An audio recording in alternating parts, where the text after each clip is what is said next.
Hello दोस्तों, क्या आपको पता है सांब कौन था और सांब के माता पिता कौन थे? एक समय की बात है, श्री कृष्ण की पत्नियों में से जामवंती, जो जामवंत की पुत्री थी।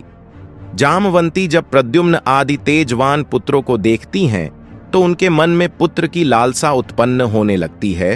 तब देवी जामवंती श्री कृष्ण से ऐसे ही तेजवान पुत्र की कामना करती हैं।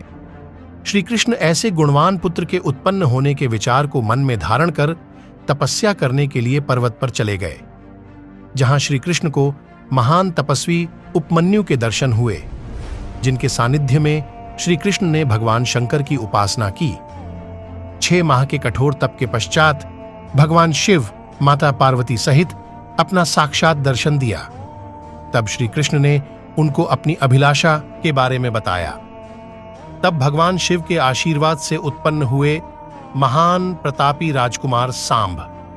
क्योंकि भगवान शिव के अर्धनारेश्वर रूप को सांब नाम से जाना जाता है, इसलिए श्री कृष्ण के इस पुत्र का नाम सांब रखा गया। महाभारत के सभा पर्व के अध्याय 4 में कहा गया है कि प्रद्युम्न, सात्यकी और सांब ने अर्जुन से धनुर्विद्या का ज्ञान लिया था। सांब प्रद्युम्न के समान ही मायावी शक्तियों में प्रवीण था। महाभारत के सभा पर्व के अध्याय 14 में श्री कृष्ण पांडु कुमार युधिष्ठिर से कहते हैं कि हमारी सेना में अपने भाई के साथ चरुदेशन, चक्रदेव, सात्यकी, बलराम जी और ये सभी अतिरथी वीर हैं। श्री कृष्ण कहते हैं कि सांब मेरे समान ही बलशाली और पराक्रमी है। सात्यकी युधिष्ठिर को बताते हैं कि सांब एक महान धनुर्धारी है और युद्ध के समय सांब अत्यंत प्रकामी हो जाते हैं। उनकी युद्ध कला के सामने बड़े बड़े योद्धा अपने आप को असहाय महसूस करते हैं। सांब ने बाल्या अवस्था में ही समरासुर की सेना का दमन कर दिया था। जब शाल्व ने अपनी विशाल सेना के साथ द्वारिका पर आक्रमण करने आया तो शाल्व का सामना श्री कृष्ण से नहीं बल्कि सांब से हुआ, जिसमें सांब ने शाल्व के सेनापति और मंत्री को युद्ध में हराया था। सांब ने सेनवृद्धि की माया को अपनी कुशल माया से काट दिया और उसे अति घायल कर भागने पर विवश कर दिया था।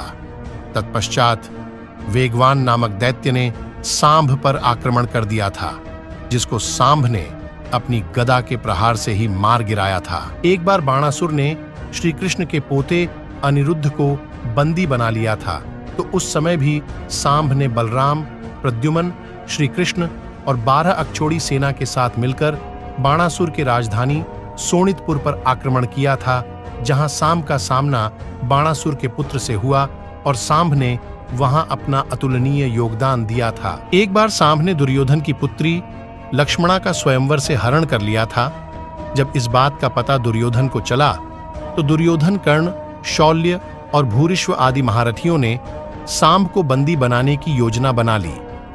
जब सभी योद्धा सांब का पीछा करने लगे तो सांब ने सभी 6 योद्धाओं पर 6 बाणों से एक साथ प्रहार किया। सांब के इस पराक्रम को देखकर सभी चकित हो गए और सांब की युद्ध कला की प्रशंसा करने लगे। काफी प्रयत्न करने के पश्चात दुर्योधन ने अन्य महारथियों के साथ मिलकर सांब को बंदी बना लिया।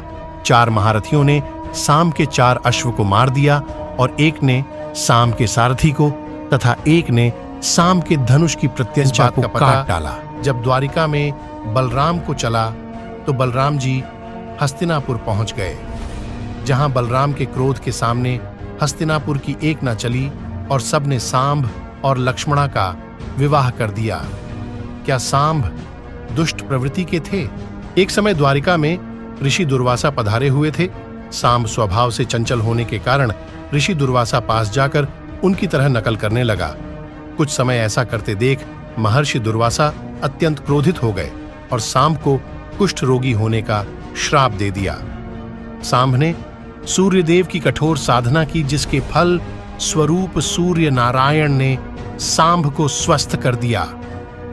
महाभारत के मोशल पर्व अध्याय 1 के अनुसार एक बार महर्षि विश्वामित्र, कंडव और नारद जी द्वारिकापुरी गए थे। उस समय सारण आदि वीर सांब को स्त्री रूप में ऋषियों के पास ले गए और कहा, ये स्त्री गर्भ से है। क्या आप सभी ऋषिगण ये बता सकते हैं कि इनको पुत्र होगा या पुत्री? तब ऋषि मुनियों ने इस उत्तदंडता के लिए सांब को श्राप दिया कि तुम एक लोहे के मूसल को जन्म दोगे, जिससे समस्त यदुवंशियों का विनाश होगा। अगले दिन सांब ने एक लोहे के मूसल को जन्म दिया, जिसको राजा उग्रसेन के आदेश द्वारा अत्यंत बारीक पीसकर चूर्ण बनवा दिया गया और उसे समुद्र में फेंकवा दिया गया। परंतु चूर्ण के कण घास के रूप में उग गए। बाद में सांप सहित सभी योद्धा आपस में लड़ पड़े।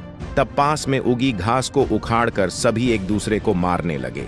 श्राप के कारण वो घास एक लोहे के मूसल का रूप ले लेती थी और जिससे सभी यदुवंशी आपस में लड़कर मारे गए। इस तरह हमें पता चला है कि जामवंती नंदन सांब ने अपने चंचल स्वभाव के होने के कारण कुछ गलतियां अवश्य की, परंतु वो कभी अपने पिता श्री कृष्ण के शत्रु नहीं थे। वो अपने ही पिता के समान एक महान योद्धा थे। वीडियो में अगर किसी भी प्रकार की गलती या त्रुटि होती है तो हम आपसे क्षमा चाहते हैं और उस गलती से आप हमें कमेंट करके अवश्य अवगत करवाएं। धन्यवाद।